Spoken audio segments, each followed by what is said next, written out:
এ যুগের এক বিরল গল্প। সিনেমা বা নাটকের অসম্ভব সুন্দর নাট্যরূপ দেয়া সম্ভব আজকের এই জীবন গল্পের।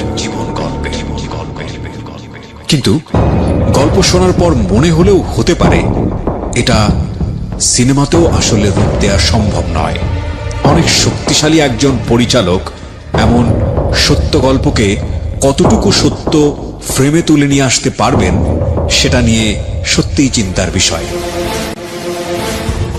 দুনিয়া কাঁপানো অন্যরকম একটা প্রেমের গল্প হতে পারে আজকের এই জীবন গল্প। তার আগে আপনার সঙ্গে একটু পরিচিত হই। আপনার নামটা একটু বলেন। আমার নাম মোহাম্মদ মহসিন আলম। মহসিন আলম। মহসিন, বয়স কত এই মুহূর্তে? আমার এই মুহূর্তে 38 বয়স চলে। 38 বছর চলছে।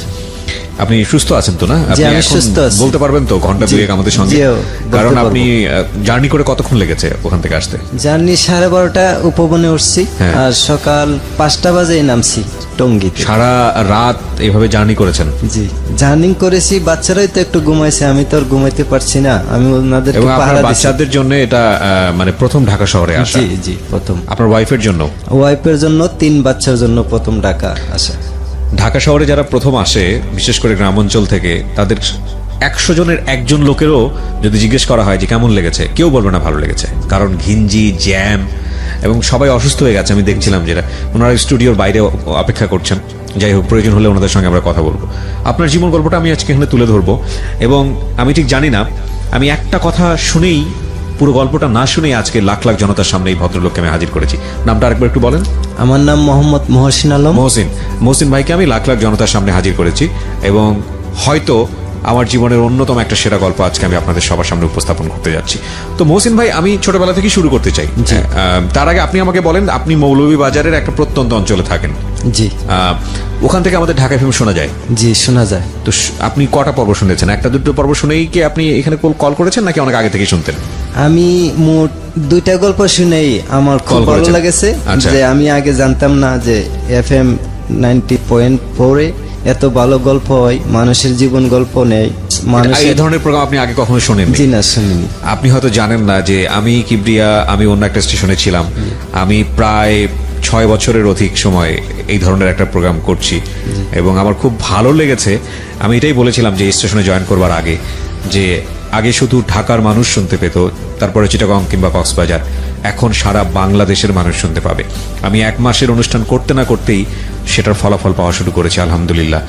আমি খুবই অনার ফিল করছি, মাত্র 2টো পর্ব শোনার পরে আপনি নিজের জীবন গল্প বলার জন্য এখানে ফোন দিয়েছেন এবং পুরো সস্ত্রীক, পুরো পরিবার সহ আপনি ঢাকা শহরে কষ্ট করে আমার জন্য এখানে এসেছেন, আমাদের লিসনারদের জন্য এখানে এসেছেন। শুরু করি ভাই, আপনি ছোটবেলা থেকে যেখান থেকে মনে পড়ে বলুন। আমার ছোটবেলা থেকেই আমি লেখাপড়ার পাশাপাশি খেলাধুলাতে আমার খুব মনোযোগী ছিল। জি। আমার বাবা কৃষি কাজ করতেন। আমার বাবার একটা গরু বিক্রি করে আমার বাবার মুখ থেকে শুনছিলাম যে 7ই মার্চের ভাষণ শোনার জন্য ঢাকা আসছেন আমার বাবা। আচ্ছা। ওইখান থেকে পরে তারপর মুক্তিযুদ্ধের পর আমরা যখন দুনিয়াতে আসলাম, যখন আমি ক্লাস 5-এ পড়ি, তখন আমার আব্বার মুখ থেকে মুক্তিযুদ্ধের গল্প শুনছি। মুক্তিযুদ্ধের গল্প শোনার পরে খুবই ভালো লাগছে যে অনেক শরণার্থী ভারতে আশ্রয় নিয়েছিল, ওইখানে আমার আব্বাও আছেন এবং আমার নানা আছিল মুক্তিযোদ্ধা। আচ্ছা। এবং আমার আব্বা আরো 2-1 মুক্তিযোদ্ধার সাথে নিয়ে ভারতীয় উপজাতি ত্রিপুরা জাতি মানুষকে সাথে নিয়ে মুক্তিযোদ্ধাদের জন্য খাবার নিয়ে আসতো বাংলাদেশে। এগুলো আপনি শুনেছেন? জি। কয় ভাই বোন ছিলেন আপনারা? আমরা 4 ভাই 3 বোন। আপনার পজিশন ছিল কত? আমার পজিশন 6 নম্বর। ওকে, ঠিক আছে, বলেন তারপর। তখন আরো ভালো করে শোনার জন্য, জানার জন্য, যখন আব্বা কোন জায়গা আসিল ভারতে, কোথায় শরণার্থী আসিল, কোন বাসাতে পাক করছে, আমার আব্বা কি সত্যি মুক্তিযোদ্ধাদেরকে খাওয়াইছে, জি, আমি এটার উপরে একটা যাচাই করার জন্য আমি জানি কেমন হয়ে গেছি। আব্বা ভারতের অনেকগুলা বন্ধুর নাম বলছে, যেমন একজনের নাম আমার মনে আছে, উতুল দেব বর্মা। ওকে। উতুল দেব বর্মা। আরেকজন হিন্দু বাঙালি আছে নন্দলাল। ওকে। ওনাদেরকে সঙ্গে নিয়ে একদিন আমার আব্বা নাকি মুক্তিযোদ্ধাদের খাবার নিয়ে আসতেছে 3টা বার নিয়ে কাঁধে। জি। তখন এই দেশের যে রাজাকার দোসররা ছিল, আচ্ছা, এই বারের খাবারগুলা খালে পালাই দিছিল। তখন আমার আব্বা আমার সামনে কাঁদছে, সাথে সাথে আমার চোখে পানি আসে। আমি কাঁদলাম, বাবার চোখের পানি আমার চোখ দিয়ে পানি বের করছি। আচ্ছা, তো ওই সময় গল্প বলতে বলতে বাবা কেঁদেছিল, তাই কি? জি। ওকে, ঠিক আছে, বলেন তারপর। এভাবে আমি এটা যাচাই করার জন্য মানে আমি পাগল হয়ে গেছি। কোথায় যাচাই মুক্তিযোদ্ধা করার জন্য পাগল হয়েছেন বলতে? মুক্তিযোদ্ধারা কোথায় প্রশিক্ষণ করছে, কিভাবে ভারতীয়রা বাংলাদেশে আশ্রয় দিছে, আচ্ছা এই জন্য আচ্ছা এভাবে খেলাধুলার মাধ্যমে আস্তে আস্তে বর্ডারে যাইতাম। আমি বেশি ক্রিকেট খেলতাম, ফুটবল খেলতাম। তে অবস্থা ইন্ডিয়া বাংলাদেশে আমরা ক্রিকেট ম্যাচ খেলতাম, জি খুব ভালো লাগতো। ইন্ডিয়ান বিএসএফ এক পাশে বৈশা দেখতো, বাংলাদেশের বিডিআর এক পাশে বৈশা দেখতো, আচ্ছা তখন ভালোই লাগতো। এভাবে ইন্ডিয়ার যারা আছে তাদের সাথে আমরা একটা বন্ধু বান্ধব হয়ে গেছে, তার কাটা বেড়া ছিল না তখন। আচ্ছা এইভাবে ওরাও বাংলাদেশে আসে, আমরা যদি কোনো টুর্নামেন্ট রাখা খেলি ওনাদেরকে দাওয়াত করি, ওনারা আসে। আবার ওনারা যদি ভারতে অন্য কোনো উপজেলাতে খেলাধুলা রাখে আমাদেরকে নিত। আচ্ছা। এভাবে একটা বন্ধু কোন ক্লাসে পড়ছেন, মানে ওই সময় কি পড়াশোনা করছেন আপনি? জি পড়াশোনা করছি, কোন ক্লাসে পড়ছেন? 6-7 হইব। 6-7 এ পড়ছেন। একটা বিষয় একটু খেয়াল রাখতে হবে প্রিয় শ্রোতা, যে উনি যে এলাকায় বসবাস করেন সেটা মূলত সীমান্তবর্তী এলাকা। জি। আচ্ছা, সীমান্তটার নাম যদি আরেকবার একটু বলতেন। আমার গ্রামের নাম হরিণখোলা। হরিণখোলা। হরিণখোলাই কি সীমান্তবর্তী একদম? জি একদম সীমানা। ভারতীয় গ্রাম আছে ঈশানপুর। ঈশানপুর আর হরিণখোলা পাশাপাশি। জি।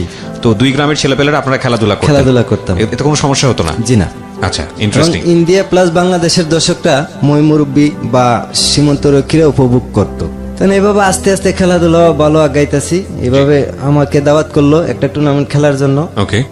আমি গেলাম, আমার অতিরিক্ত প্লেয়ার হিসেবে বসায় রাখছে। তারপর তখন আমাদের দলের একজন খেলোয়াড় উপস্থিত না থাকার কারণে অতিরিক্ত থেকে আমাকে খেলায় উঠাইছে। আচ্ছা, কোনো বল করতে দেয় নাই। ওকে। আমি পরপর 4টা বললে 4টা 4 মারি, টুর্নামেন্ট শেষ। মানে ভালো খেলতেন আপনি? জি। ওকে। ভালো খেলা দেখাইছি। তখন ইন্ডিয়ার কিছু ছেলে পেলাই আমার নাম ঠিকানা জিজ্ঞাসা করছে। ওকে। তখন আমি আমার নাম ঠিকানা দিলাম। তো বললো আমাকে একটা টুর্নামেন্ট খেলা দেওয়া। আমি বললাম যে কিভাবে, আমি তো বাংলাদেশি নাগরিক, এই পারমিশন নিব কে? কয় এটা না হয় আমি কথা বলবো বিএসএফ এর সাথে। আচ্ছা ঠিক আছে, যদি হয় এরকম হয় তাহলে পারবো, আর নয়তো আমি পারবো না। আমি কিন্তু এত ভয় পাইতাম। আমাদের বাড়ির কাছে একবারে সীমান্তর লগে ভারতীয় পাকা রাস্তা। জি। এখানে বাস, ট্রাক এবং ভারতীয় সৈনিকদের গাড়ি রাতে দিনে 24 ঘন্টায় চলাচল করত। আচ্ছা। আমি একটা গাড়ি দেখলে অন্তত পক্ষে 100 গজলে দৌড়াই বাংলাদেশের ভিতরে আসতাম, এত বই পাইতাম। পরে বই ভাঙ্গাইলো বন্ধু বান্ধবরা খেলাধুলার মাধ্যমে।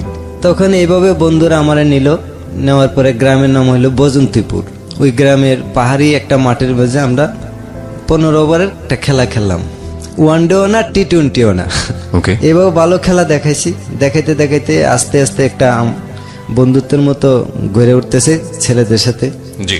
তখন একদিন আমার খাবারের নিমন্ত্রণ জানাইলো, স্মরণ করে একদিন নিমন্ত্রণ রাখলাম। আমিও খাইলাম, তাদেরকেও আমার বাড়িতে আইনা খাওয়াইলাম। আচ্ছা। তখনকার তার কাটা বেড়া ছিল না, যে কোনো সময় যাওয়া আসা করা যেত। তখন আমি একদিন আস্তে আস্তে তার সাথে পরিচয় হওয়ার পরে আমি জিজ্ঞাসা করলাম যে উত্তুল দেব বর্মার বাড়ি কোথায়? ও আমার বাবার বন্ধু। আচ্ছা। তখন বললো যে উত্তুল দেব বর্মার বাড়ি হচ্ছে আটকুমুরা গ্রাম। একটা বাইসাইকেলের পিছনে বসে আমার নিয়ে গেছে। তখন দৌড়াই একজন মুরব্বী মহিলা বেরিয়ে আপনি ওনার সঙ্গে দেখা করতে গেলেন কেন? ওই যে অতুল দেব বর্মার সঙ্গে আমার বাবার মুখ থেকে শুনছি, আমার বাবার সঙ্গে হ্যাঁ। কাঁধে ভার দিয়া মুক্তিযোদ্ধাকে খাওয়াইছে। ওনার উতুল দেব বর্মার মা পাক করে দিছে, আর আমার বাবা ওনারে নিয়ে মুক্তিযোদ্ধার খাওয়াইতো। আচ্ছা, তো এই জন্য সত্য কিনা আমি যাচাই করতে গেছি। আচ্ছা আচ্ছা আচ্ছা, ওকে। হ্যাঁ। তখন গিয়া পাইছি আমি উতুল দেব বর্মার বাড়িতে পাই নাই, ওনার মারে পাইছি। যখন আমার বাবার নাম বলছি যে মোহাম্মদ কাশেম আলীর ছেলে আমি, তখন আমার মাথায় হাত দিছে, দিয়া আমার বাবার কথা জিজ্ঞাসা আসেনি বাইছে? আমি কে আছে? কই যে মুক্তি 71-এ দেখছিলাম, আর তো দেখি নাই। আমার কথা বললো যে আমিও বেশি দিন বাঁচবো না, হয়তো আমি একটু দেখতাম। তখন এইভাবে পরিচয় হইল, চিনলাম বাড়ি। একদিন বাড়িতে আসলাম আমি, আইসা খেলাধুলা, স্কুলে না গিয়ে খেলাধুলাত গেছি গা। বাবা আমার প্রশ্ন করছে কিছুদিন পর পরীক্ষা, তুমি কি শিখছো দেখি। আমি পারি নাই, বাবার প্রশ্ন উত্তর দিতে পারি নাই, খেলাধুলা মনোযোগ ছিল বেশি। আমার আব্বা এদিন আমারে কিছু শাসন করছে। তখন শাসন করছে একটু বেশি করে এলেছে। আমি রাগ কইরা ওই যে বাবার বন্ধুর বাড়ি চিনাইলাম, ওই বাড়িতে গেছি বেরোনি, যে দেখা করতে গেছিলেন যে অতুল দেব বর্মা। জি। হ্যাঁ। উতুল দেব বর্মার বাড়িতে গেছি, গিয়া কাউকে পাই না। ওনারা আবার কেউ টিচার, কেউ ব্যাংকে চাকরি করে, কেউ ডাক্তার, বাড়িতে কেউ থাকে না। ওই যে বুড়া লোকটা আমি দেখছিলাম, আমার বাবারে দেখার ইচ্ছা পোষণ করছি, ওই লোকটার বেছে নাই। জি। এর ভিতরে মারা গেছে। কষ্ট পাইছি, এখন কে দেখবে আমার, কে খাওয়াইবে। খেলাধুলার আরেকটা বন্ধু ছিল ঝালাইবাড়ি গ্রামের অজিত দেববর্মা নাম। জি। ওই অজিত দেববর্মার সাথে দেখা হইলো, চল বন্ধু আমার ঘরে। অতুল দেব বর্মার কি হতো এটা? এটা পাশের একটা গ্রাম। অজিতের সাথে আপনার পরিচয়টা কিভাবে ছিল? ওই যে খেলাধুলার মধ্যে, খেলাধুলার মধ্যে ছিল তো, তো বললো যে চল আমার বাড়িতে। হ্যাঁ, জি। ওকে, চল ঠিক আছে, একটু জল খাই আমি। ওইভাবে গেলাম ওর বাড়িতে। যাওয়ার পরে ওনারা তো রিলিজিয়নের দিক থেকে হিন্দু ছিলেন। হিন্দুই ছিলেন। আচ্ছা, আর এখন- আপনারা তো মুসলমান। জি। আচ্ছা, তো একটু পানি খাওয়াইলো, আমরা তাদের বাংলা রুমে নিল, নিয়ে বসে একটু পানি খাওয়াইলো। খাওয়ার পরে আরেকজন লোক আইলো, কইলো যে আমি বীরেন দেববর্মা, আমার সাথে পরিচয় হইলো। আরেকজন আয়ে কইলো যে আমি নিহার দেববর্মা, আরেকজন আয়ে কইলো যে আমি সঞ্জয় দেববর্মা, আমার সাথে বন্ধুত্ব করলো। জি। কইরে আমারে সামনে পূজা আছে, পূজার দাওয়াত করছে যেন থাকি আমি ওইখানে। তো এইভাবে তাদের বাড়ি থেকে ফেরার পথে জি। একজন বৃদ্ধ বয়সের মহিলার সাথে আমার দেখা হয়েছে। দেখা হওয়ার পরে এই মহিলাটা বললো, বাবা রে, সামনে তো আমার পূজা আছে, আমার একটা হাঁস দিতে পারবেন? হাঁস? জি। আচ্ছা। কি হাঁস দিতাম? বললো যে পায়ে যেন ছিদ্রি না থাকে, আমরা এটা আচ্ছা। পূজা করব। তখন আমার সাথে আরেকটা লোক আছিল হিন্দু বাঙালি, নাম হয়েছে শঙ্কর। জি। শঙ্কর কইতেছে, আমি বুঝছি, তোমার আমি বুঝাই বলতেছি, তুমি আসো। ওকে। তখন আমি একদিন হাঁস পাইয়ে গেছি, ওই আমার বোঝাই বলার পরে আমি বাড়িতে এসে পড়ছি। আসে পরে আমার বন্ধু বান্ধবরা আবার আমার দাওয়াত করলো যে 8-10 দিন থাকতে হইব পূজায় গেলে। আমি সেই প্রস্তুতি নিয়ে আগে থেকেই বড় বড় তরমুজ লইছি, বাংলাদেশের লাল তরমুজ দেশি। আচ্ছা। দিয়ে আরো 2-3 জন লইছি বাড়া লোক আমার সাথে যাইবে তরমুজ নিয়ে। জি। এক ওসিলা তাদেরকে নিয়েও আমি 10 দিন বেড়াই আছি ওইখানে।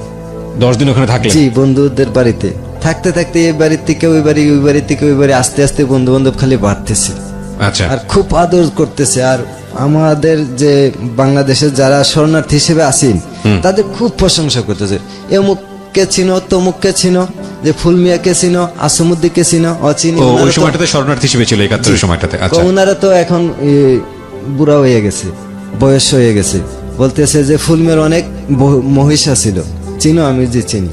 তো এইভাবে আমি যখন তাদের সাথে ভালো আচরণ করি, ওনারাও আমার সাথে ভালো আচরণ করে। আমি যদি ভালো হই, সবই ভালো।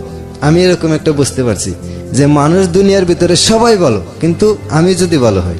তখন আমার বাড়ি থেকে জানাইছে ওনারা নাকি মানুষ মেরালা, উপজাতি মানুষ, এরা মুসলিম দেখলে মেরালা, অনেক ধরনের বই বিতি দেখা, কুয়ায় ফালাই দেয়, মা বাপে যেন না যায় এরকম বই দেয়াছে। কিন্তু আমি তো তাদেরকে চিনে আসছি, বিশ্বাস করছি। জি। আপনি গিয়ে দেখলেন পুরোটাই উল্টো, যা বলেছে তার কথা কোনো মিল নাই। তখন ওই হাঁসের ব্যবস্থা হইলো, হাঁস নিয়ে গেলাম। এখন বাবা, তুমি যাইবা না, আজকে আমার বাড়িতে থাকবা, আজকে আমার বাড়িতে থাকবা, খাইবা, সকালে তুমি তোমার অন্য বন্ধুর বাড়িতে যাবে। এটা অদ্ভুত সুন্দর একটা জীবন গল্প অপেক্ষা করছে আপনাদের জন্য। আমরা একেবারে ভূমিকাতে রয়েছে জীবন গল্পের। আর যিনি এখানে এসছেন, এই মহসিন, তার জীবনের সাথে জড়িয়ে আছে বাংলাদেশ, কিন্তু একইভাবে তার পার্শ্ববর্তী দেশ ইন্ডিয়া, সেই ইন্ডিয়ার সাথেও তার এক অন্যরকম মায়াবন্ধন। দেশকাল সীমানার প্রাচীর ভেদে মানুষ সবচেয়ে বড় সত্য, এই গল্পটাই উঠে আসবে আজকের এই জীবন গল্পে, মনে হচ্ছে তাই। তবে আসলে কোনো বাকি অনুমান করা যায় না জীবন গল্পের কোথায় গিয়ে আমরা থামবো বা কি হতে যাচ্ছে। বড় একটা সারপ্রাইজ থাকবে আজকের এই জীবন গল্পে পুরো বাংলাদেশের যারা শ্রোতা আছেন ঢাকা এফএম এর, তাদের সবার জন্য। সেটা আমি একটু পরেই জানিয়ে দেবো। আশা করছি আমার সঙ্গেই থাকবেন। বলুন তারপর। আমি যখন হাঁস নিয়ে গেছি, তখন ওই মহিলাটা বললো যে বাবারে, আজকে আমার বাড়িতে থাকো তুমি। তখন আমি ওনার কথা, ঠিক আছে মায়ো, আমি আচ্ছা আপনার কথা রাখলাম, আমি সন্ধ্যার দিকে আসবো খাওয়ার টাইমে। জি। আমি আমার বন্ধু বান্ধব নিয়ে আবার খেলাধুলা মেতে উঠলাম পাহাড়ের উপরে। বিকাল যখন, সন্ধ্যা যখন গনাই আসলো, তখন বন্ধু বান্ধবের সাথে ওই বাড়িতে চলে আসি আবার। তখন রাত্রে ওনারা আমার খাবার দিল, আতপ চালের ভাত, জুম দানের ভাত, আর দিল মাছ। ওকে। হাঁসের মাংস আমি খাই নাই। জুম চাষ মানে পাহাড়ে যেটা হয় আর কি। জি, জি। ওকে, হ্যাঁ। খুব ভালো লাগছে, বাদরা একটা সুগন্ধি, এবং তরকারি ছাড়া যদি লবণ মরিচ হয়, পেট ভরে ভাত খাওয়া যাবে। মানে এত ভালো লেগেছে এত আপনার? ভালো লাগছে। ওকে। তখন এইভাবে আমি এই রাতটা কাটাইলাম। পরের দিন রাত পয়সে পরে সুন্দর একটা মেয়ে দেখা পাইলাম এই বাড়িতেই, আমার দেখে হাসতেছে। তে আমি ওই মহিলাটার জিগাইলাম যে উনি কে? কয়টা আমার মেয়ে। যে মহিলার জন্য আপনি হাঁস নিয়ে গেছেন? আচ্ছা। খাবারের সময় হইলো সকালে, ওই মেয়েটাই খাবার নিয়ে আসছে। তখন আমরা তিনজনের 3 প্লেট খাবার দিছে, কিন্তু দেখতেছি ওই মেয়েটা তিনজনের ভিতরে আমারে একটু খেয়াল করে অন্য চোখে, যেমন আমার দেখো বলো খুব ভালো করেই করে, খেয়াল করে আমাকে। আলাদা একটা অ্যাটেনশন দিচ্ছে জি, আপনার দিকে। হ্যাঁ। ওইখানে কোনো বাথরুম ছিল না। আচ্ছা আমরা এক সময় খুব চিন্তায় পড়ে গেছি, তিনজনে অনেক সময় আলোচনা করছি কি করব না বলবো তাদেরকে। হুম তখন বললো যে আমাদের এই জালাই বাড়িতে কোনো বাথরুম নাই, আর এটা ত্রিপুরার মানুষ তো বোঝোই জঙ্গলি, হুম নিজেই কয় যে এখনো আদি যুগেই আছে। এবং এটা শুধু ত্রিপুরার মানে ত্রিপুরার প্রতি রেসপেক্ট রেখে আমরা বলছি, এটা ইন্ডিয়ারই একটা বড় সমস্যা, জি, জি। পুরা ইন্ডিয়া জুড়েই একটা বড় সমস্যা। হ্যাঁ বলেন। ত্রিপুরাতে বেশি ছিল তখন। আচ্ছা তখন বাথরুম নাই, আমার এক বোতল পানি দিয়ে কইছে ওই জঙ্গলে চলে যা, ওরা তুই করে কথা বলে। তুই হ্যাঁ কইরা কথা বলে, আর জঙ্গলে যা, যদি জল শর্ট পরে গাছে পাতা আছে মাটি আছে। ওকে ওকে বর্তমানে কিন্তু ঘরে ঘরে আছে বর্তমানে, এখন তো change হয়ে গেছে। এখন মানে খুব ভালো উন্নত। ওকে, ওকে। পানির ফিল্টার বাথরুমে খুব, তারা এখন বর্তমানে ত্রিপুরার আগায় আছে। জি ওই জঙ্গল গুলোও নাই। হুম ভারত সরকার কিছু সহযোগিতা করে বর্তমানে রাবার বাগান লাগাই দিছে। আচ্ছা এইভাবে পরিচয় হইলো, মানে মেয়েটা আমারে একটা গামছা পাঁচরা দিল, যে আমি জিন্সের প্যান্ট পরে গেছিলাম, যে তুমি এটা খুইলা পাঁচরা একটা বেজাইবা, একটা পুকুর আছে, আমি তো কুয়াতে জল তুলে দিতে হয়, ভাবলাম এই টানাটানির চেয়ে ছোট্ট একটা পুকুর আছে, এটাতে গোসল দিব আজকে, যেমন আচ্ছা। হোক পানি। ওইখানে গোসল দিলাম, ভালো লাগছে। পাঁচরার পড়তে পারি না, পাঁচরা এদিকে পড়লে ওইদিকে যায়, একটা সমস্যা পড়ে গেছে। এইভাবে মনে করেন আমারে আমি ওনাদের বাড়িতে গেছি, আমার জামা কাপড় ওই রুদ্রে শুকানি দিছে, জি আমার গুলা দুলাই দিয়া, কিন্তু আমার খুব যত্ন করছে, আর বলে দিছে আরেকবার যদি আসেন তাহলে আপনার বাংলাদেশের পোশাক নিয়ে আসবেন। আচ্ছা আচ্ছা ওখানে কি আপনি কি ওদের পোশাকই পরতেন, লুঙ্গি টুঙ্গি যেটা হয়? প্যান্ট একটা শার্ট পরে গেছিলাম। ও আচ্ছা আচ্ছা তখন এভাবে ঘুরাইতে ঘুরাইতে আইসা পড়ি বাংলাদেশে। হুম বাংলাদেশে আইসা মারে শোনাই, বাবারে শোনাই, বাবা খুব খুশি হয়েছেন এই কথা শুনে। জি বাবার বন্ধু বান্ধব পরিচিত লোকদের, বাবা যে যে জায়গায় গেছে আমি এই জায়গায় গেছি, বাবা যে কথা বলছিল মুক্তিযোদ্ধাদের শরণার্থী ক্যাম্প এখানে ছিল, এগুলো আমি দেখছি। এবং পঞ্চবটি শিবির এখনো একটা আছে। হুম এত ভালো লাগছে, আমি এখন আর বাংলাদেশে মন টিকে না, লেখাপড়া তো শেষ গেছে, যাই যাই অবস্থা। কোন ক্লাসের ঘটনা এটা? তখন আমি ক্লাস 8 পাস করছি। ক্লাস 8 পাস করছেন। ওকে তখন আমি ওই বজন্তপুর দিয়ে বাংলাদেশে আইসা পড়ি। বাংলাদেশে আসার পথে আমরা যে দিকে আসতেছি, এখানে বিএসএফ এর একটা ক্যাম্প আছে, বিরাট বড়, অনেক বড়, অনেক বড়। এই ক্যাম্পটার কাছ দিয়া একটা রাস্তা গেছে বজন্তিপুর। জি চা বাগান, এক পাশে চা বাগান, আরেক পাশে এমনিতেই কিছু জমি আছে, আর এমনি পড়ে রয়েছে অনেক জমি, বন জঙ্গল। তখন এদিকে আসতেছি, হঠাৎ চাইয়া দেখি যে একজন শিখ পাঞ্জাব দেখা যায়। আমরা, আমার সাথে যে ছেলেটা আছেন সে খুবই বই পাইছে, আমার শার্ট আর ছাড়ে না, এইভাবে যে ধরছে আর ছাড়ে না। কতটুকু সামনে আসছি, আয়সা দিহি শিখ পাঞ্জাবের মাথা, আমরা দূর থেকে শুধু মাথা দেখছি, অনেক উঁচা লম্বা দাড়িওয়ালা। আরেকটা লোকের মাথা দেখা যায় আরো 5 আঙ্গুল নিচে, ওনার 5 আঙ্গুল ছোট, আর কিছু দেখা যায় না। কতটুকু সামনে আগাইছি দিই 12-13 জন বিএসএফ সাথে। ওকে সিভিল পোশাক ছিল, পিডি শু আর খাকি প্যান্ট, সাদা গেঞ্জি। বিএসএফ গুলার পাঞ্জাবিরা ছিল ঠিক পাঞ্জাবি, ওই দাড়িও আছে, পাগড়িও আছে মাথায়। আরেকজন শিখ, নাম হয়েছে মানে আব্দুর রাহিম, উনি মুসলমান ছিলেন, কিন্তু ওই তার ফুসটা ছিল শিখ, শিখ পাঞ্জাব কইতো, এরকম আর কি। আমরা যেটা বুঝতাম তখন, আমরা দেখে সেটা বলতেছি আমরা কিছু না কিছু প্রশ্ন করব, আমরা পোশাক আশাক জুতা বেল দেখলে বাংলাদেশি চিল মারা বুঝে ভালাইব। আচ্ছা চলো আমরা দক্ষিণ দিকে ফিরে প্রস্রাব করি, দাঁড়ায় দুজন দাঁড়ায় প্রস্রাব করলে বুঝবো যে আমরা ইন্ডিয়ার লোক। আচ্ছা কারণ আমরা তো বসে প্রস্রাব করি। তখন আমরা দাঁড়ায় প্রস্রাব করতে লাগলাম, ওনার আমরা পিছন দিয়ে কাটতে যাইতেছে, আমরা পার হয়ে গেছে গা। তখন কৃষ্ণা কয়ে একটা ছেলে আছে, গুরু টুরু রাখতো, ভারতীয় হিন্দু বাঙালি, ওই কইতেছে দোষ জাগা জাগা, আমি কিছু কমো না, তোরা জাগা। আমরা প্রস্রাব করে শেষ করতে পারছি না, 10-12 সামনে গিয়ে বলে দিছে দুইটা বাঙালি, বাংলাদেশ থেকে এসে শেখ, আর দিছে আমরা দৌড়ানি, আমরাও দিলাম দৌড়। দুরান্তি দিছে, কিছু একটা জিজ্ঞাসা করলো আমরা রে, আসলে কিছু করতো না ওনারা, কিছুই করতো না বাঙালিরে। মানে এইরকম একটা সম্পর্ক ছিল। জি, জি। আপনি যেই সময় গল্প বলছেন, এটা কত সালের গল্প? এটা 1996। 96 দিকে। আচ্ছা তখন আমরা এদিকে পার হইয়া পড়ছি দৌড়াইয়া। আমার সাথে যে বন্ধু ছেলেটা বাড়ি তো আইসা বসবে না, ধরে নিয়ে যাবে, এরকম ভয় পেয়েছি। আচ্ছা, এরকম একটা ভয় পেয়েছে সে। হ্যাঁ। তারপর আস্তে আস্তে আমরা বস আমার বোনের বাড়িতে আসলাম, একই গ্রাম, পাশের বাড়ি। বোনের বাড়ি থেকে যাওয়ার পরে বনে বাজলো খই, ধান দিয়ে খই বাজছে। খই বাজার পরে কি আমরা ধান বাচ্চা খামু, এটার একটা বাসা লাগে, কিন্তু আমরা না বাচ্চা আপরে খাইতেছি, দৌড়াইছি যে বেশি। পরে বইনে কইলো আজ পর্যন্ত এই অঞ্চলের কোনো রেকর্ড নাই, একটাই রেকর্ড আছে যে এখানে আমাদের বিডিআর ক্যাম্পের প্লাগটা উড়ে এখানে একটা লাশ আছে। যেমন কইলো যে একজন লোক তারাবি নামাজ পড়া টুপি খুইলা সাতছি ভরা কোরআন শরীফ মুখস্থ ছিল, খালি শুইতে গেছিল, দরজা বরাবর ব্রাশ ফায়ার করে মেরে দিছে, যে এখানে সে লাশটা পড়ছে এখানে প্লাগটা উড়ে আর বিডিআর ক্যাম্প হয়েছে। এটা আপনাদের মানে লোক কথা ওইখানকার লোক প্রচলিত আছে। হ্যাঁ, বাস্তব, এটা সত্য ঘটনা। আচ্ছা, একজন খারাপ লোক মারতে আইয়া ভালো লোক মেরে গেছিল। ও যাক, এইদিকে যাবো না। তারপর বাড়িতে আসা পড়ি, আমার তো আর ভালো লাগে না।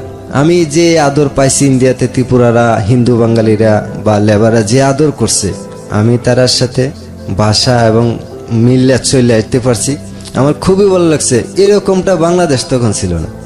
আর আমার ভালো লাগতো না লেখাপড়া, মা বাপ যতই আমার পড়ার টেবিলে বসাইতো, আমার চৌকে কিন্তু ওইগুলোই বাসতো।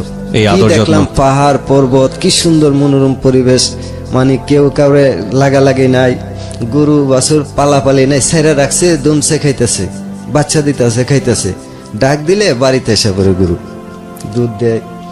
এইভাবে বেশি দুধই খাইছি, দুধ বেশি। মানে ওরা তো সবাই ত্রিপুরা ছিল না, ওদেরকে কি বলা হতো? মানে আমাদের যেমন বাঙালি বলে, ওদেরকে কি বলে? দেববর্মা। দেববর্মা বলে। আচ্ছা আচ্ছা, ঠিক আছে। তখন আবার আমি ওইখানে যেই ভদ্রমহিলা বা সে সময় তো আসলে কিশোরী বলবো, যার বাড়িতে আপনি এই হাঁস দিলেন ওদের পূজা সম্পন্ন করার জন্য, ওনার নাম কি ছিল তখন? শান্তনা দেববর্মা। আর ওনার মেয়ে যিনি আপনাকে একটু অন্য চোখে দেখতেছিল, তার নাম কি ছিল? তার নাম ছিল সোনুমালা দেববর্মা। সোনুমালা দেববর্মা। ওকে, অদ্ভুত একটা স্টোরির দিকে আগাচ্ছি আমরা, একটু মনোযোগ দিয়ে শুনবেন, কারণ আমরা ব্যাকগ্রাউন্ডে আছি। দুইটা এনভায়রনমেন্ট আলাদা, দুইটা কালচার আলাদা, এবং সম্পর্কটা কোন দিকে যাচ্ছে উই ডোন্ট নো, বাট কিছু একটা ঘটবে যেটা আনথিঙ্কেবল। বলুন তারপর। তখন আমি আবার পড়ার টেবিলে মন বসে না, আমি আবার কাপড় চাপড় গোছাইতেছি, যে এবার ভালো করে বলছিল যে কাপড় নেওয়ার জন্য। বিএসএফ এর ভয় থাকার পরেও আপনি যেভাবেই হোক না কাপড় চোপড় নিয়ে আবার যাবেন। আস্তে আস্তে বিএসএফ এর বইটা আমার কাইটা উঠতেছে, আর আমি ভালো করে আমার কাপড় লইছি, আমার বড় ভাইয়ের কাপড় লইছি, ব্যাগটা টাস করে বাঁধছি, বাইন্দা ওই আবার রওনা দিলাম ওইদিকে একা। যাইতে যাইতে যাইতে যাইতে কিছুক্ষণ ভিতরে গেলাম, একটা ডিপ কল আছে ভারতের, 16-17টা মুখ দিয়ে একবারে পানি আসে, এখান থেকে পানি খাইলাম, মিষ্টি পানি। পানি খাওয়ার পরে সুমন কই একজন হিন্দু বাঙালি আছে, সে আমার ব্যাগটারে আম গাছের টিলায় নিয়ে তুলে দিয়ে আসে। তখন আমি টিলাটা, বাকিটা পাহাড়, একটু মরুভূমির মতো, ঘরবাড়ি নাই। একসময় ছিল ওইখানকার উগ্রবাদীরা আগুন জ্বালায় পুড়ে দিছে, কিভাবে একটা দাঙ্গা হয়ে পুড়ে গেছে আমার সঠিক খেয়াল নাই। আমি এইদিকে হাঁটতে হাঁটতে যাইতে যাইতে একটা পাহাড়ের ভিতরে দেখি একটা এরকম লতা, এভাবে পেঁচাইতে পেঁচাইতে একটা কুরসা গাছ, একটা পিছলাই গাছ, মানে কয়েকটা পাহাড়িয়া গাছ পেঁচাই রাখছে আর কি। মনে মনে কই যে এই লতাটা তো খুব সুন্দর, আমি যাইতে নিয়ে যাবো, লতাটা নিয়ে যাবো, এরকম লতা বাংলাদেশে নাই। যখন ধরতে গেছি, পট করে চাইদি লতার নিচে একটা মুখ দেখা যায়, একটা জিব্বা বের হয়েছে, এবং লতার কালারের সাথে একদম এক কালার। জি, এটা কালারটা ছিল বেতলত, জালি বেতের মতো সাদা। জি, আমি এরকম দেখিনি, আমার কান্নাঙ্গুলের মতো চিকন। আমি একটা অনুমান করছি 6 পেজ 3 গাছ নিয়া, মানে এটা কি সাপ আসলে, তাই তো? 6 পেজ যদি 6 হাত করে হয়, 318 হাত লম্বা। ওরে বাবা, আমার জীবনে এরকম সাপ দেখি নাই। তখন আমি তো বেত মনে করে ধরে লেছিলাম, কিন্তু আমি যদি মাথার জিপটা না দেখতাম, নিচে এরকম করে, নিচে এই পাগড়ির ভিতর দিয়ে নিচে এরকম করে, মাথার নিচে ছিল। জি, ওকে। দেখার পরে আমি আস্তে করে সরে গেছি গে, আমি পড়ছি ইন্নাহু ইয়াকিদুনা কাইদা ওয়া কিদু কাইদ, সালামুন আলা নুহিল ফিল আলামিন, সালামুন আলা নুহিল ফিল আলামিন। বই পাইয়া আমি কিছু দুই একটা দোয়া জানতাম, আমার দাদা মক্তব দিয়ে গেছে, আমাদের দাদা দান করে গেছে, এটা বাড়ির একবারে বাড়ির পাশে, যার কারণে এগুলো একটু জানতাম। আচ্ছা, তখন এই বইটা পাইয়া পাইয়া আমি গেছি, আমার উঠছে জ্বর, যাইতে যাইতে জ্বর উঠছে। এক বট গাছ তলে গেলাম, গিয়া খুব রুদ্র। আপনার বাড়ি থেকে ওই ভদ্রমহিলার বাড়ি কতদূর ছিল? 4 কিলোমিটার। 4 কিলোমিটার। এগুলো হেঁটে যেতে হতো? জি, পাহাড়ের উপর দিয়ে। বট গাছ তলে বসলাম, খুব পানি জানে চাইছিল আমার, বয়ের ছুটে জ্বরও আসা পড়ছে শরীরে, কিন্তু পানি না। বট গাছের তলে 15 মিনিট বহার পরে পানির কাজ হয়ে গেছে বট গাছের ছায়া, এত মিষ্টি ছায়া বট গাছের, বড় বট গাছের। যাক, একটু ঠান্ডা হওয়ার পরে হাঁটতে হাঁটতে যাইতেছি, একটা টিলা নামতেছি, পাহাড়। এগুলো থেকে আশেপাশে কোনো লোকজন নাই না? জি না।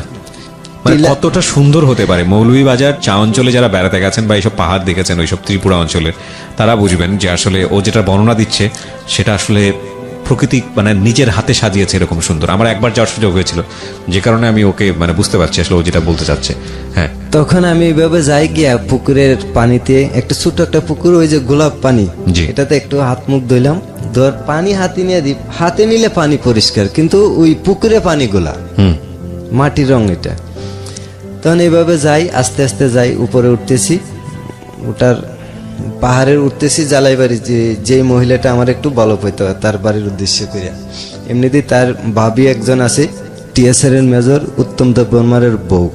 তো উনি আমার কইতেছে ওই শান্তনা শান্তনা কয়ে ডাকতেছে, মেয়েটার নাম তো শান্তনা ছিল, শান্তনা কি জানি একটা কয়েকবার বাসা দিয়ে কইছে যে ওই ছেলেটা আইছে।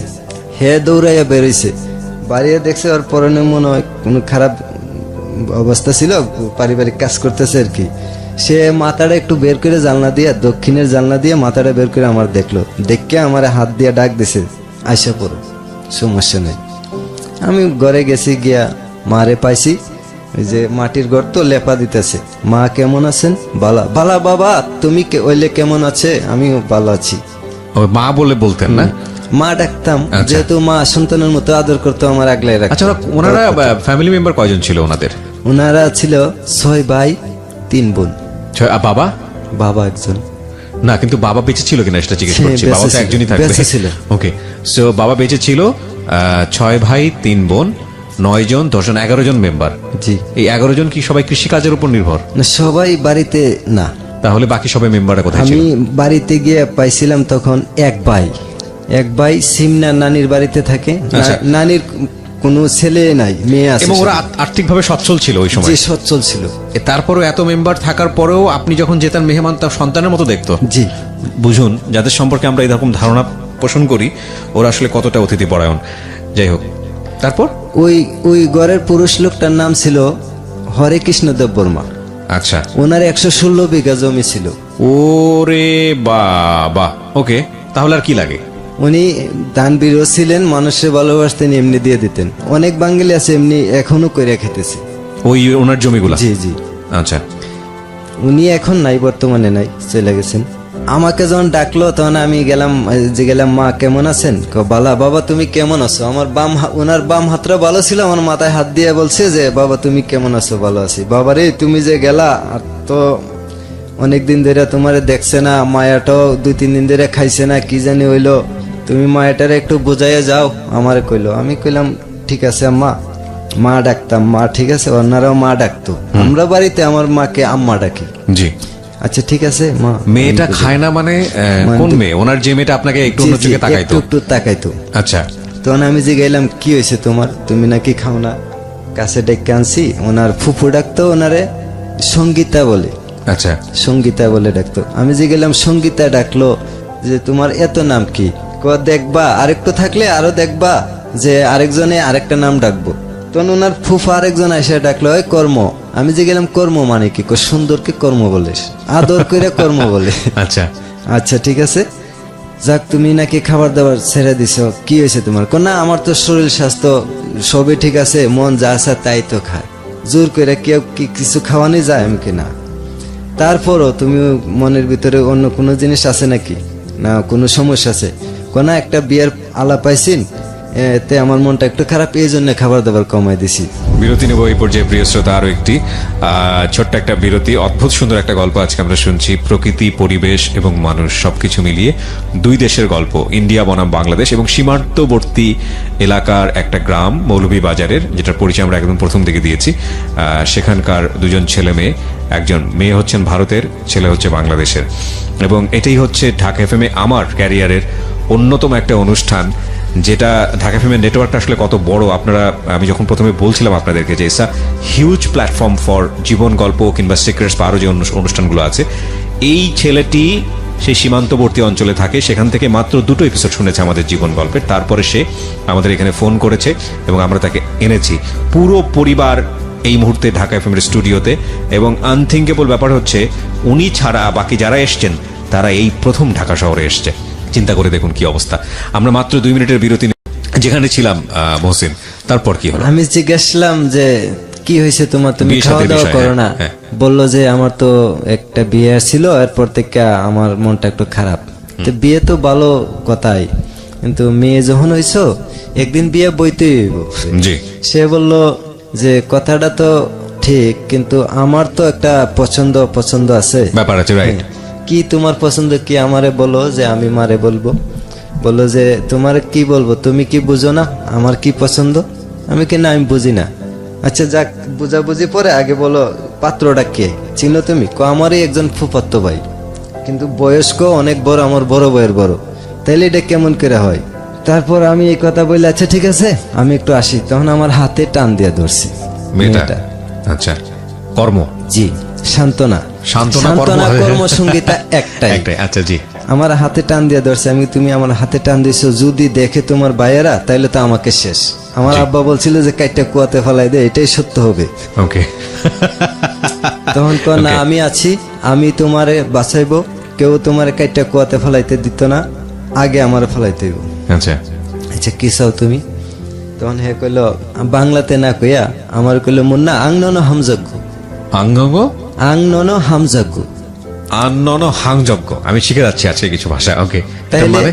আমি জিজ্ঞেলাম যে মানে কি? মানে বুঝো না? না, আমি তোমাকে ভালোবাসি। ওকে ওকে।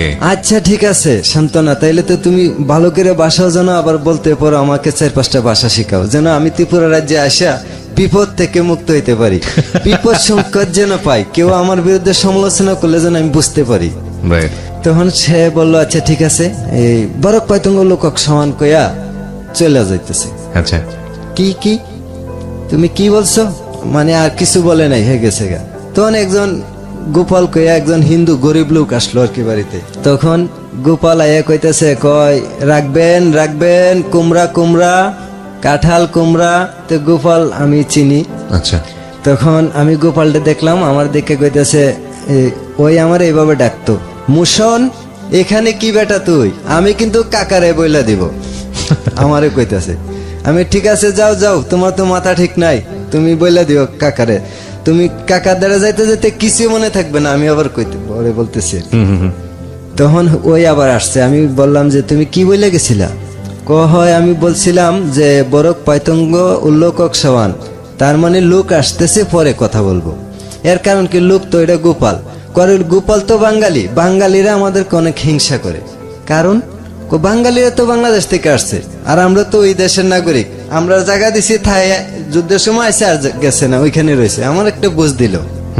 আচ্ছা ঠিক আছে, বুঝ পাইলাম, তুমি আমার এতই ভালোবাসো। ঠিক আছে, আমিও তোমারও ভালোবাসি। আমিও জীবনে যত মেয়ে দেখছি সবচেয়ে ভালো লাগছে তোমারই। তোমার মতো শান্ত, সুষ্ঠ এবং ভদ্র মেজাজের মানুষ আমি উপজাতিদের ভিতরে পাবো কল্পনাই করি নাই। যেমন তোমাকে উপজাতিদের দেবতা বললেই চলে, আমি এভাবে হেরে করছি, কারণ তার ভিতরে আমি কোনোদিন অন্য কোনো জিনিস পাই। মানে এটা কি আপনার ভিতর থেকে ভালো লাগাটা ছিল? জি, মানে আমার ভিতরে ভালো লাগা ছিল, কিন্তু আমি প্রকাশ করি না। আচ্ছা, মানে মেয়েটাকে ভালো লাগতো, কি যেন বলছিলেন, কর্ম আর আরেকটা নাম যেন কি ছিল? সঙ্গীতাকে আপনার ভালো লাগতো? জি। ওকে। তখন আমার ভালো লাগতো তার আচার আচরণ ব্যবহার। আমি মনে মনে একদিন দেখে আমি চিন্তা করছি যে এরকম একটা মানুষের জীবনে আর কি লাগে, আর কিছুই লাগে না। দেখা যাক আল্লাহ কি করে আস্তে আস্তে সামনে।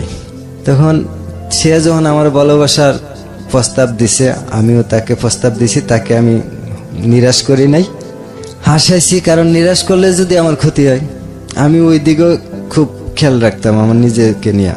কারণ ওই দেশে আমি একদিন নিজেও দেখছি, ওই দেশে বেড়ানি থাকা অবস্থা গরু চুর উঠলো বাংলাদেশ থেকে, দৌড়াইয়া ধরলো চুর, ওরাই ধরলো চুর করতে চুর দৌড়াইতেছে। এখন যদি আমি ঘরে শুয়ে থাকি তাইলে আমি চুর আনছি, আমিও দৌড়াইলাম চুর কইয়া।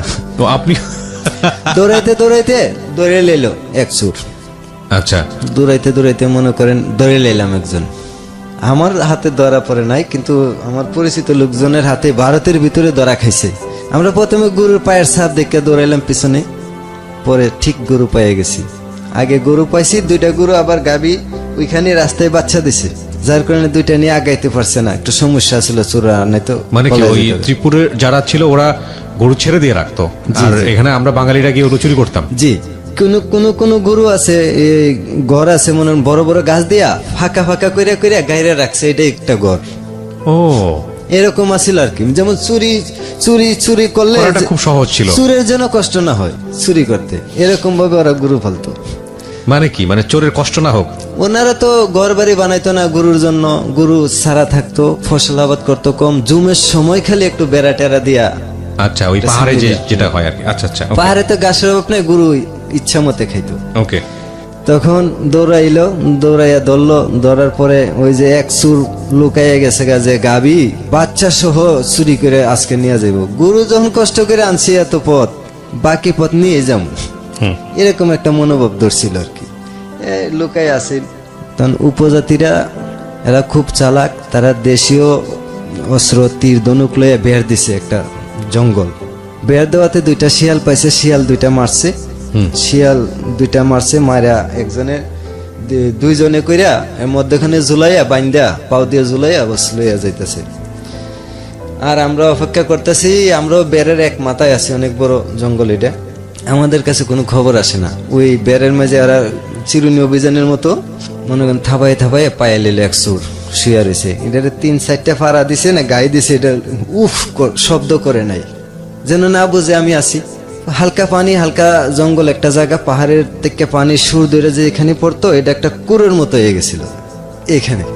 ধরে নিচে নেওয়ার পরে ওই বাড়িতে একটা টেবিলের ভিতরে উল্টা শুয়ে অনেক পিটাইছে দেখছি, আমার আবার দেখতেও দিত না। এই মেয়েটা আমার দেখতে দিত না, কইতো আমি খুব ভয় পাই, আমি ভয় পাই, তুমি ভয় পাই না? না, আমি ভয় পাই না। লোকটার মুখে দিয়ে দাড়ি দেখা যায়, আমার একটু মায়া লাগতেছে আর কি। চুর হইলো মানুষ তো, সে তার তো একটা বিচারের মাধ্যমে নেওয়া উচিত, কেন ও চুরি করে বা কিভাবে আসে ভারতে। একটা যাচাই বাছাই না করলে তো চুর সারা জীবনই করতে থাকবো। জি। আর যদি যাচাই বাছাই করতো তাহলে তো বুঝলো যে কে কে ইন্ডিয়ার চুর ছাড়া কে বাংলাদেশের চুর উঠে ইন্ডিয়াতে, ইন্ডিয়ার চুরে দাওয়াত করে নেয়। তখন এইভাবে এটা মনে করেন কিছু জিগাইব, এরকম লোক আসার আগে ওই অজ্ঞান পিডাইয়া আর দেখলাম না মরছে না বাচ্চা আছে না কোন জায়গায় নিয়ে ফেলাইছে। পরে ওই মেয়েটার কাছ থেকে শুনলাম যে তাদের গ্রামে একটা কুয়া আছে, প্রায় 10-15 জন এ পর্যন্ত ইন্ডিয়া বাংলাদেশের চুর এটাতে ফালানো হয়েছে। ওহো, বিনা বিচারে। ওইখানে আমি দেখতাম ভারতীয় কোনো পুলিশ আগে যাইতো না, কিছু কিছু আসাম রেপেল যাইতো 100 ভারী অস্ত্র শস্ত্র লইয়া। বাংলাদেশের পার্বত্য অঞ্চলে যেভাবে সেনাবাহিনীরা চলাচল করে এইভাবে, পুলিশ না যাওয়ার কারণে ওই দেশ আইন মনে করেন দেশের যে রাষ্ট্রীয় আইন কায়েম ছিল না। রাইট, ছিল কিন্তু কায়েম ছিল না। ওনারা ওনাদের আইন, সামাজিক আইন মানে নিজে যেটা প্রয়োজন মনে করেন নিজেরা। এভাবে মনে করেন তারে আমি খুব বিশ্বাস করতাম। সে দিয়ে আমার মানে সরল পথগুলা, ভালো পথগুলা, খারাপ পথগুলা সবকিছু আমার শিখাই দিতেছে। তারে আমি আস্তে আস্তে আরো বেশি বিশ্বাস করতে লাগলাম। তারা কিন্তু ঘরে ঘরে মদ বানায়, জি, লাঙ্গি বানায়, বন্ধু বান্ধবরা পাগল করে লেতেছে, এক ডোসিলে খাইতে। আপনার ফ্রেন্ডরা? হ্যাঁ, ওরা সবাই জানতো যে আপনি ওখানে যান। হ্যাঁ, ওই হরে কৃষ্ণ দেব বর্মা একদিন, ওনার ছোট ছেলে অমিত দেব বর্মা, জি, আমরা একসাথে দুজন ক্রিকেট খেলছি, উড়ানে দুইজনে সিক্সার খেলছি। খেলে ঘরে আইলাম, আওয়ার পরে কইতাছে বাবারে আমার এক বোতল মাল আইনা দাও। আমি কইলাম কার ঘরে বিক্রি করে, কই রাখে, আমি তো এগুলা কিছুই জানি না, কত টাকা নিব এগুলা টাকাও আমি চিনি না, ইন্ডিয়ান টাকা এমনি চিনি, মানে কিভাবে কি করতে হইব। ওই বাসায় গিয়ে আমি কি বাংলায় কমু না কয়েকবারকে কইতে হইব, আমি কিছু বুঝি না। আমি কইলাম আচ্ছা ঠিক আছে অমিত, এদিকে আসো। অমিত, তোমার বাবা মাল খাইতে চায়। কয় তো আয়না রাখছে, মা আয়না রাখছে। আমার কইতেছে মা আয়না রাখছে, কই রাখছে? কই জানলার ভিতরে রাখছে। আনো, আনছে। আনার পরে ভাঙলো, বাজার থেকে আপনার চানাচুর আর কি কি বুট, ছানা বুট এগুলো আনছে। সিগারেট আনছে, ইন্ডিয়ান প্লাগ সিগারেট আনছে। আনার পরে প্রথমটা ভাঙ্গিয়া একটা কাপের ভিতরে কইরা আমার অল্প একটু দিয়া রেখে দিছে। বাবা খাও আমার। আমি কই বাবা এগুলো আমরা খাই না, এগুলো যদি আমরা খাই আমরা সমস্ত শরীর নাপাক হয়ে যাবে। নাপাক কি? আমি কি নাপাক? পাপ হবে এটা খাইলে। পাপ বুঝেন? কব বুঝে পাপ। কইরা হাসতে হাসতে কইতে পাপ হবে, পাপ। আমরা তো কোনো পাপ না। আমি কি আপনারা পাপও নাই পুণ্য নাই? যদি পাপ থাকতো তাইলে পাপ করতেন না, যদি পুণ্য থাকতো তাইলেও পাপ করতেন না, পুণ্যের চিন্তা করতেন। পরে ক না এটা খা, আমি কই না এটা আমি খাইতো না। এখন হে আর খায় না। অমিত কইল কি ব্যাপার, ক আমারে হে কইতাছে, ক একটা কাজ করো, তুমি খাও আর নয়তো পিছন দিয়ে ফেলাই দিয়া কো খাইছি। আচ্ছা ঠিক আছে, বুদ্ধিটা ঠিক আছে। আমি একটু লইয়া পিছন দিয়ে ফেলাই দিয়া কইলাম নেন খাইছি। তখন ঠাস করে আমার একটা কানের ভিতরে দলাই পাবে, ক আমি বুড়া হয়েছি, আমার চক্ষুটা তো বুড়া হয়েছে না। ক আমি ব্রিটিশ যুদ্ধ করছি, আমি বাংলাদেশের মুক্তিযুদ্ধ করছি, আমি অনেক শাসন করছি, অনেক সম্পত্তির মালিক, আমার অনেক সম্পত্তি মানুষে খাইতেছে কানে দৈরা এভাবে, কিন্তু আমি কারো কাছ থেকে কাইরে আনছি না। তুমি মিথ্যা কইছো করে, পাপ আমারে শিখাও। কয় আমি থানা চাকরি করছি, আমার এখনো চাকরি আছে, আমি করি না, তুমি আমারে পাপ পুণ্য শিখাও। আমারে কইতেছে, ক আমাদের ভিতরে পাপ পুণ্য আছে। ওকে, ভেরি গুড। আমাদেরও ধর্ম আছে, আমরাও পাপ পুণ্য বুঝি, কিন্তু এটা আমাদের কালচার। এটা আমার ছেলে টিএসআর এর মেজর বাড়িতে আসবো, আসলে তো আমি এই মাল দিব, আমার ছেলে আনবো মাল বিদেশি আইনা আমারে দিব, আমি খামো। আমাদের কালচার, আমার বিয়ে শাদী জন্ম মৃত্যু এগুলো ছাড়া হয় না। আচ্ছা আচ্ছা, ঠিক আছে, আমি মান্য নিছি, কারণ ছেলে লেখাপড়া করলো, বিয়ে শাদী পূজা বিভিন্ন অনুষ্ঠানে ছেলেদেরকে কেউ কিছু বলে না, খাও ইচ্ছা মতো খাও চলো, কিন্তু দরবার যেন বাড়িতে না আসে।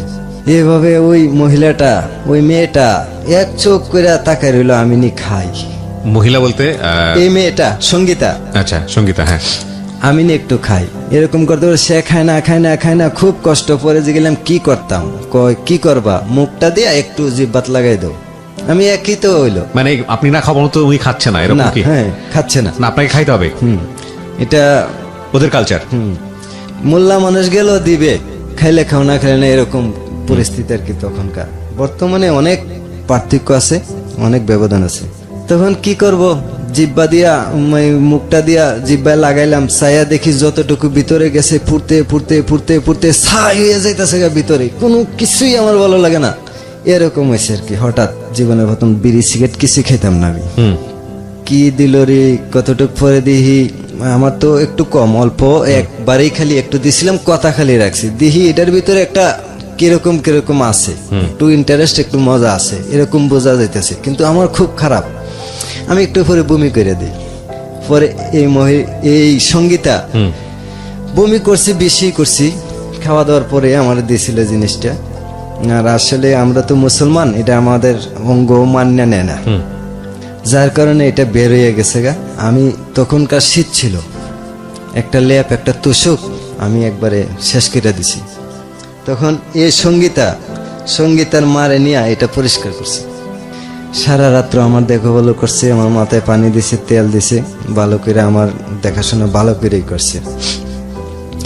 আমার আস্তে আস্তে আরো ভালো লাগে।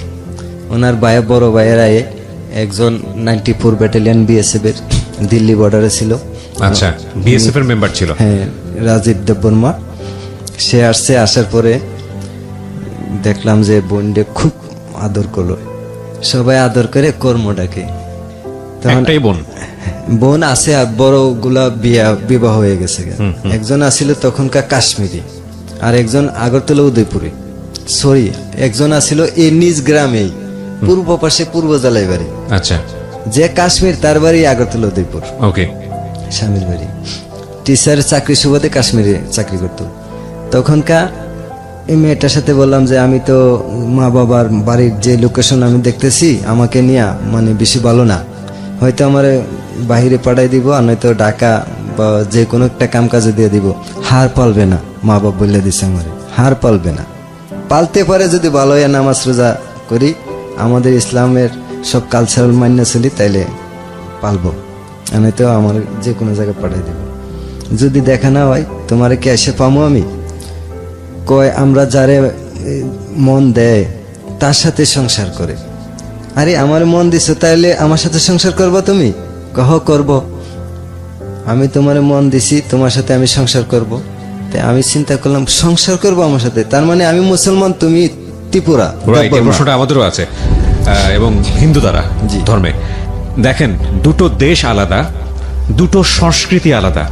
আমার আপনার মতো শিক্ষাগত যোগ্যতাও যদি বলি সে অর্থে ওদের নেই, কিন্তু দুটো সংস্কৃতির মানুষ আলাদা হয়ে, দুটো সীমান্ত আলাদা হয়ে, দুটো কালচার আলাদা হয়ে এই দুটো মানুষকে আমরা কোথায় দেখতে যাচ্ছি কিছুক্ষণ পরে, সেটাই হচ্ছে আজকের এই জীবন গল্প। Unthinkable story ever in my life time, believe me. আমি ছোট্ট একটা বিরতি নেব, মাত্র কয়েক মিনিটের বিরতি। ঠিক রাত 12টায় আমি আরজে কিবরিয়া আবারও ফিরে আসছি। আমাদের এখানে এসছে মহসিন, সেই মৌলভীবাজারের প্রত্যন্ত একটি গ্রাম থেকে সে এসছে। কি যেন বলছিলেন গ্রামের নাম? হরিণখোলা। হরিণখোলা। আর উপজেলা? আমার উপজেলা মাধবপুর, জেলা হবিগঞ্জ।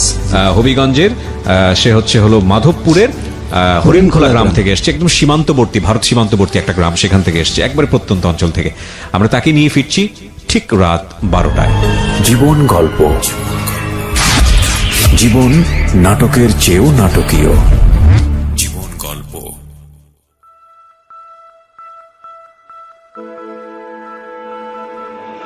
লাভ, হেট, challenge, motivation, lies, truth, impossible, virtue, morality, something beyond entertainment. Welcome to my stage of reality. Stay tuned. Sunday and Wednesday with me Arjun Kibriya, only on Dhaka FM 90.4. জীবন গল্প, জীবন নাটকের চেয়েও নাটকীয়। জীবন গল্প। স্বাগত আরো একবার প্রিয় শ্রোতা, শুনছেন ঢাকা FM 90.4-এ। আমি আরজে কিবরিয়া রয়েছে আপনার সঙ্গে, এবং আজকে এখানে জীবন গল্প বলার জন্য একজন অতিথি এসছেন। আমরা কথা না বাড়িয়ে তার কাছে আবারও ফিরতে চাই। তিনি হচ্ছেন মহসিন। আর আরেকটি বিষয় যেটা হচ্ছে, মহসিন এবং মহসিনের পুরো পরিবার কিন্তু আমাদের স্টুডিওতে আছে। আমরা প্রয়োজনে তার পরিবারের সঙ্গে কথা বলবো। এবং মহসিনকে আপনারা যদি দেখতে চান, চলে আসবেন আমার ফেসবুক পেজে। ফেসবুকের ঠিকানা www.facebook.com/kibriya.rj, KEBRIA.RJ, পেজটি আরজে কিবরিয়া নামে আছে। প্লিজ লাইক দিয়ে অ্যাক্টিভ থাকবেন, এবং একই সাথে আপনারা ঢাকা FM এর পেজটিতেও আসতে পারেন। জি, যেখানটায় আমরা ছিলাম। তো তোমার সাথে আমি সংসার করব, রাইট? আরে কিভাবে করা যায়? আমি তো মুসলমান, তুমি তো উপজাতি দেববর্মা এবং হিন্দু ধর্ম পালন করো। আমি বলছিলাম যে এটা কি, কয়টা দেবতা, যে দেবতার রুমে কি আমারে তুমি রাখবা? আমি তো আমার যখন নামাজ পড়ার সময় আমি যদি একটা কোনো কিছু, মানে আমার একটু ভয় ভয় লাগে, আমি জীবনে এগুলো দেখি নাই। তখন সে বলল যে আচ্ছা ঠিক আছে, মানে এটা কোনো সমস্যা নাই। যেমন তোমার মসজিদ দেখলে আমি সালাম করি, তা আমার মন্দির দেখলে মুসলমানরা সালাম করে। ভারতে আগরতলা দেখছি এরকম বলতেছে, আগরতলা অনেক মুসলমান আছে। আমি ওনাকে প্রশ্ন করলাম মেয়েটাকে যে তুমি আমার সাথে সংসার কিভাবে পাতবা? আমি তো মুসলমান, আমার দেশ একটা বাংলাদেশ, তোমার দেশ ইন্ডিয়া আরেকটা দেশ। আমার মা বাপ যদি মান্য না নেয়, যদিও বিয়ে আমার কাছে বসো বা আমি করি বা আমার সাথে সংসার করো, তাহলে তুমি ইন্ডিয়া আমি বাংলাদেশে, এখানে একটা আইনের ফারাক আছে। আমরা যেভাবে অবৈধভাবে সীমান্ত ফাঁড়ি দিয়ে আসা যাওয়া করি, এটা কারো চোখে অন্যায় না, কিন্তু আইনের চোখে এটা অন্যায়।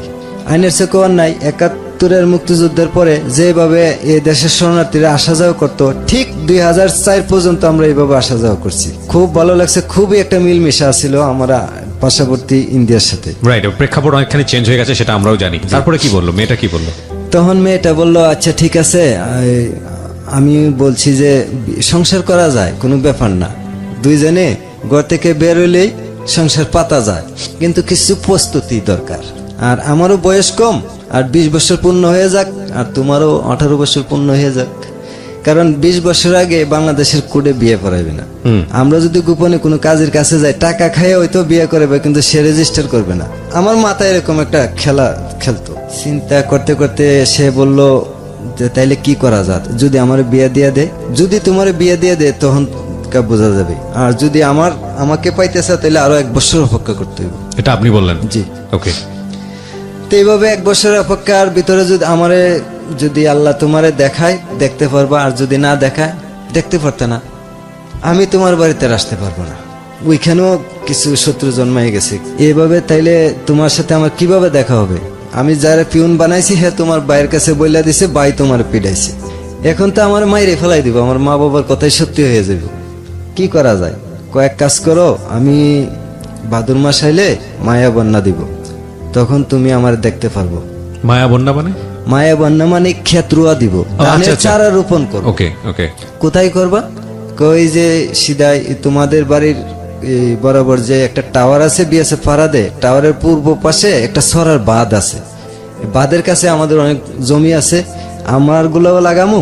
মায়া বন্যা দেওয়ার পরে এই ধানের বীজ চারা রোপণ করার পরে তাইলে পার্শ্ববর্তী জমি তো আমি দিব বদলা বা টাকা নিব। ইন্ডিয়াতে মেয়ের এই কাজ করে ছেলেরা করতো না তখন। আচ্ছা, ওই সময়টাতে ও কাজ করতো? জি। ওকে।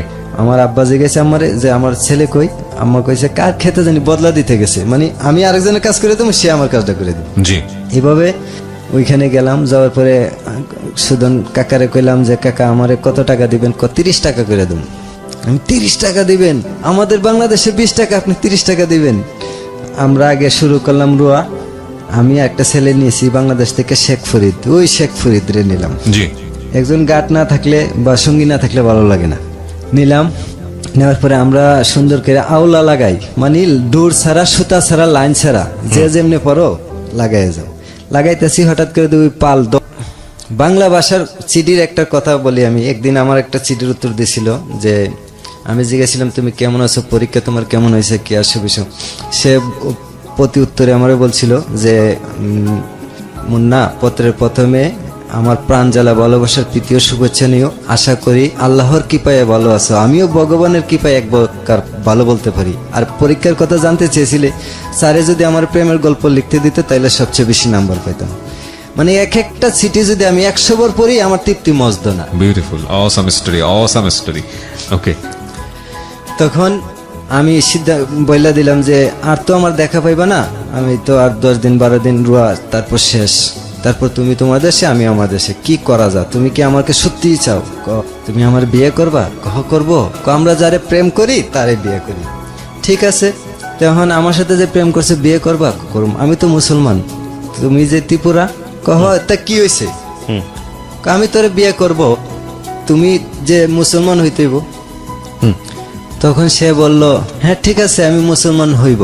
তুমি মুসলমান হইলে তোমার মা বাবা যদি জানে তোমার কি জবাব, তোমারে কি করব? তুমি মুসলমান হইবা, আমার বিয়ে করবা, আমি তোমার কইলে যাবো তোমার দেশে। তখন আমি মনে মনে চিন্তা করলাম তুমিও কাজ জানো, আমিও জানি, যদি তোমার আমি বিয়ে করি কিন্তু ঠেকবো না। বয়স কম হইতে পারে কিন্তু ঠেকবো না, মা বাপ মান্যা না নিলেও ঠেকবো না। দুইজনে মিলে জমিতে কাজ করব। হ্যাঁ, দুইজনে মিলে কাজ করব। ঠিক আছে, রাজি আছো? হ্যাঁ রাজি আছি। আমারে বলতেছে মুন্না তুই ঘরে বসে বসে থাকবি, আমি তোরে কাজ করে খাওয়াইবো, আমি তোর মা বাবারে খাওয়াইবো কাজ করে, তুই শুধু বসে বসে দেখবি। ওরে বাবা! তখন আমি ওকে জিগাইলাম যে তুমি আমার কতটুকু ভালোবাসো? তখন একটা গান গাইয়া শুনেলো আমারে যে ভালোবাসা যত বড় জীবন তত বড় নয়, তোমায় নিয়ে 1000 বছর বাঁচতে বড় ইচ্ছে হয়। খুব মধুর কণ্ঠ, খুব তখনকার খুব কম ভালো আছিল, তখনকার যুগে গানটাও খুব মানানসই ছিল।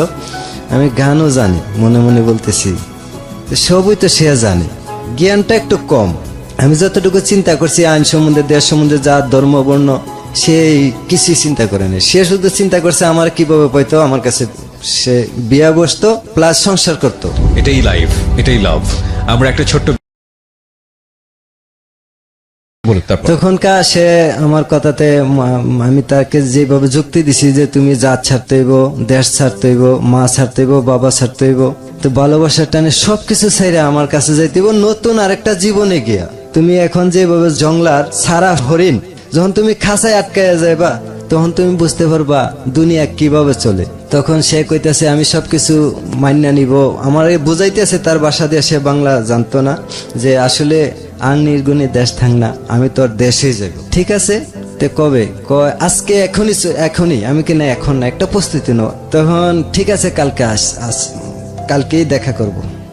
আচ্ছা ঠিক আছে, আজকে আমরা দুজন, সন্ধ্যা হইলো, বৃষ্টিও শেষ হইলো, ওরা আর কাজে আইলো না, ওরা ওরার পথে গেছে, আমরা আমার পথে আই পড়ছি, যার যার বাড়ি গেছে। পরের দিন কইছে যে বাদে দেখা করতাম, বাদে গেলাম।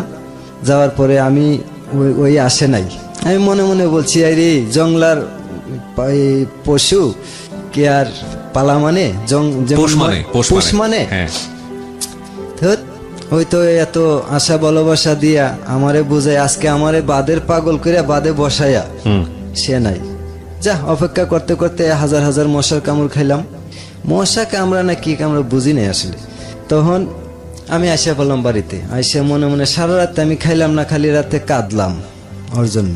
আচ্ছা, কাঁদলাম, আমার আম্মা এদিকে কইতেছে বাবারে এইভাবে কাঁদতেছিস কেন, কে মারছে, কে কিসে, কি হয়েছে, আমারে কো, মারে কো, মা, আমার মাও আমার সাথে কাঁদে। আমি বললাম না মা, এমন একটা জিনিস কাউকে বলা যাবে না, আমি তো মা এমন একটা পরীকে ভালোবাসি, পরী, এ পরীকে দেখছেন জীবনে? আমার আম্মা কইল যে না পুত, পরীর গল্প শুনছি কিন্তু দেখি নাই। আমি আম্মা পরীর সাথে প্রতিদিন দেখা করি আম্মা, আমার তো পরী কোথায় জানি নিয়ে যায়, আমি কিছুই বলতে পারি না।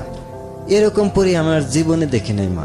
কি থাইল্যান্ড, সিঙ্গাপুর, বিভিন্ন দেশের নাম বলে মানুষে, আমি তো মা যে পরীর দেশে গেছি, এ মা পরী তো ভাববে যে পাগল হয়ে গেছে ছেলে। তখন আমারে প্রাথমিক একজন মমিন মুন্সি আছেন, একটা তাবিজ দিছে, কিছু পানি পরে খাওয়াইছে, আব্বা আইতুল করছি, সুরা পইরা, অনেক কিছু পইরা, যে জিন সূরা পরী হাত ধরছে। পইরা, হ্যাঁ আমার ফুটো দিছে। কিন্তু আমি তো কইতেছি না, ঠিক মা, আমি একজন ফরিককে ভালোবাসি, পরীর সাথে আমার প্রেম, পরী আমার অনেক জায়গায় নিয়ে যায়, কিন্তু একদিন আম্মা আপনাকে দেখাবো। তো যা দেখাইছে, আমি কই ওই আমার রূপ ভালো। মা যখন কইছে দেখাইস, ঠিক আছে। আমি রাইতে আর ঘুমাইনি, আজান দিছে ফজরের।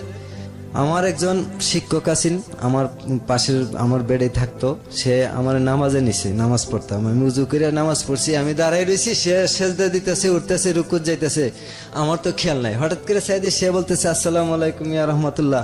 তখন আমি টপ করে বললাম, বইয়া সে মানে বুঝতে নামাজের বলল, ভিতরেও আপনার সেন্সটা আসতেছে না। সে বুঝতে বললো যে আমি তো আসলে নামাজ পড়ি নাই, আমি তো জাস্ট দাঁড়াই রয়েছি। সে আরেকজন আকামত দিছে, দুইজন নামাজ পড়তেছে, আমি দাঁড়াই রয়েছি, ফজরের নামাজ। তখন আমার তো ফোন দিয়ে আটতেছি, কালকে কথা দিয়ে কথা রাখলো না, আজকে কি আমি বাড়িতে যাবো গা? না বললাম যে তোমার মতো মানুষ আমার দরকার নাই, বা তোমার কি সমস্যা হয়েছিল আগে বুঝে বললে দিতাম, যে তুমি যদি আমার না চাওতে দাও, আমি আর আমার জীবন নিয়ে খেলামেলা করবো না। আমি এই ধরনের একটা চিন্তা ভাবনা করতেছি, তারপর মন মানে না। সকালবেলায় গেলাম, গিয়ে বড় এক গাছের উপর উঠলাম বাংলাদেশে, ওইটা কিছুই দেখা যায় না সকালবেলা, পাহাড়ের উপরে কিছু দেখা যায় না। তারপর দেখলাম হঠাৎ করে এই সকালবেলা ফজরের আজানের সকাল হয়ে গেছে 10টা বাংলার, ইন্ডিয়ার 9:30। তখন দেখলাম যে একটা লোক আইতেছে, ওই রকম ওই মেয়েটার মতোই লাগে, 2-3টা মেয়ে আইতেছে, 3জন আসছিল এদিন। একজন নাম জানি না, একজন কবিতা দেববর্মা, আর একজন সেই। আমিও রাস্তা আগাইতে থাকলাম। যখন দেখা হয়েছে তখন সামনাসামনি ইন্ডিয়ার ভিতরে ঢুকলাম, ডিপ কলের পানি চতুর্দিকে বেরোয়, 15-16টা মুখ দিয়ে আমি পানি মারলাম চোখে মুখে, পানি খাইলাম, খুব আনন্দ লাগতেছে আমার কাছে। দেখার পরে আমার কইতেছে যে আমার শরীর খারাপ নাকি? না আমার শরীর তো বলো, কেন চেহারায় তো বলে দিতেছে তোমার খুব অসুখ, তুমি খুব অসুস্থ, তুমি সারা রাত কি করছিলা? আমি ওই গাছটাতে বসে আছিলাম। কেন, তুমি যে বলছিলে আমার বাদে দেখা করার কথা, তুমি আমার সাথে এদিন একটা হিসাব নিকাশ করবা, কিন্তু তুমি তো বাদে আসো নাই। আমি তো হাজার হাজার মশার কামড় খাইছি, আমার তো আর ঘুম হয় না এরপর থেকে, ঠিক আমি ঘুমাইতে পারছি না। আমিও ঘুমাইতে পারছি না। তখন কবিতা বলতেছে যে আমি ওরে এইভাবে আনছি, মা বলতেছে যে ভাত খেয়ে নে। সে ভাত খাইছে না, কইছে ভাত খাইয়া 1 গ্লাস গরম দুধ আছে, দুধরা খেয়ে নিস। তখন সে নাকি ভাত না খেয়ে খালি দুধরা খেয়ে আইয়ে পড়ছে। সে যে আসতে পারছে না, বাধা পড়ছে ওই দিন। তখন আমি কইছি আর বাধা পড়বে না, শেষ পড়া। আমি আমার হিসাব নিকাশ আমারটা আমি কইসা ফেলছি, তুমি তোমারটা কইসা ফেলো, কি করা যাবে? আর কিন্তু যাওয়া যাবে না বাড়িতে আজকে, কি করা যায় চিন্তা করো। কইভাবে আমি তো কানের 1 জোড়া দুল আছেন, একটা গলার চেইন আছেন, অন্তত পক্ষে 3-4 হাজার টাকা বিক্রি করতে পারবো। তোমার তো একটু বল ভরসা আমার দরকার আছে দেওয়ার, আর তুমি চাইছিলে সহযোগিতাটা আমি করব। আমি তো এগুলো আনছি না, আমি এগুলা চাই না, কিছুই চাই না, কোনো সহযোগিতা লাগবে না। আজকে তুমি একটা ডিসিশন দাও, তুমি আমার সাথে যাইবা না তুমি তোমার পথে যাইবা, বাড়িতে যাইবা ফেরত। তখন সে কয় আমার তো একই প্রশ্ন, তুমি আমারে লইয়া যাইবা না আমারে ফলাইয়া যাইবা? যদি আমারে ফলাইয়া যাও, মাইরা ফলাইয়া যাও, আর যদি নিয়ে যাও সঙ্গে করে লইয়া যাও। সুন্দর, ঠিক কথা। কবিতারে বোঝাও, বুঝাইছি। কবিতা গিয়া বাড়িতে বলবে না তো? না বলবে না, আমি ঠিক বইলা দিবে। তোমার বান্ধবী তোমার সাথে কাজ করে, যখন তুমি ওরে ফলাই আয়ে পড়বা, তোমার কথা ওই বইলা দিবে না বাড়িতে? সেইগুলা খেলে না মাথায়। তখন ঠিক আছে, ওই বাদে যাও, আমারে বলতেছে ওই বাদে যাও, আগে যাও তুমি। মানে বাদরা ইন্ডিয়ার অনেকটা ভিতরে, আমগাছে পাহাড়ের নিচে একটা সমতল জায়গার ভিতরে, পাহাড়ে পানির একটা সরার মধ্যে একটা বাঁধ, ওইখানে গিয়ে বসে রইলাম। আসরে আজান দিছে, তখন সে আমার কাছে গেছে একা, বান্ধবীরা দেখছি ওই রাস্তা যাইতেছে। সে গিয়া আমার কাছে বইল, বইয়া একটা কি একটা গাছের ঠাল ভাঙছে, ভাঙা মাটিতে আঁকাকি করতেছে আর বলতেছে যে আমি এদিকে আসছি, আমারে তো অনেকে দেখে ফেলছে, কি করা যায়, এখন যদি পশ্চিম দিকে যাই পরের দিন তোমার বাড়ি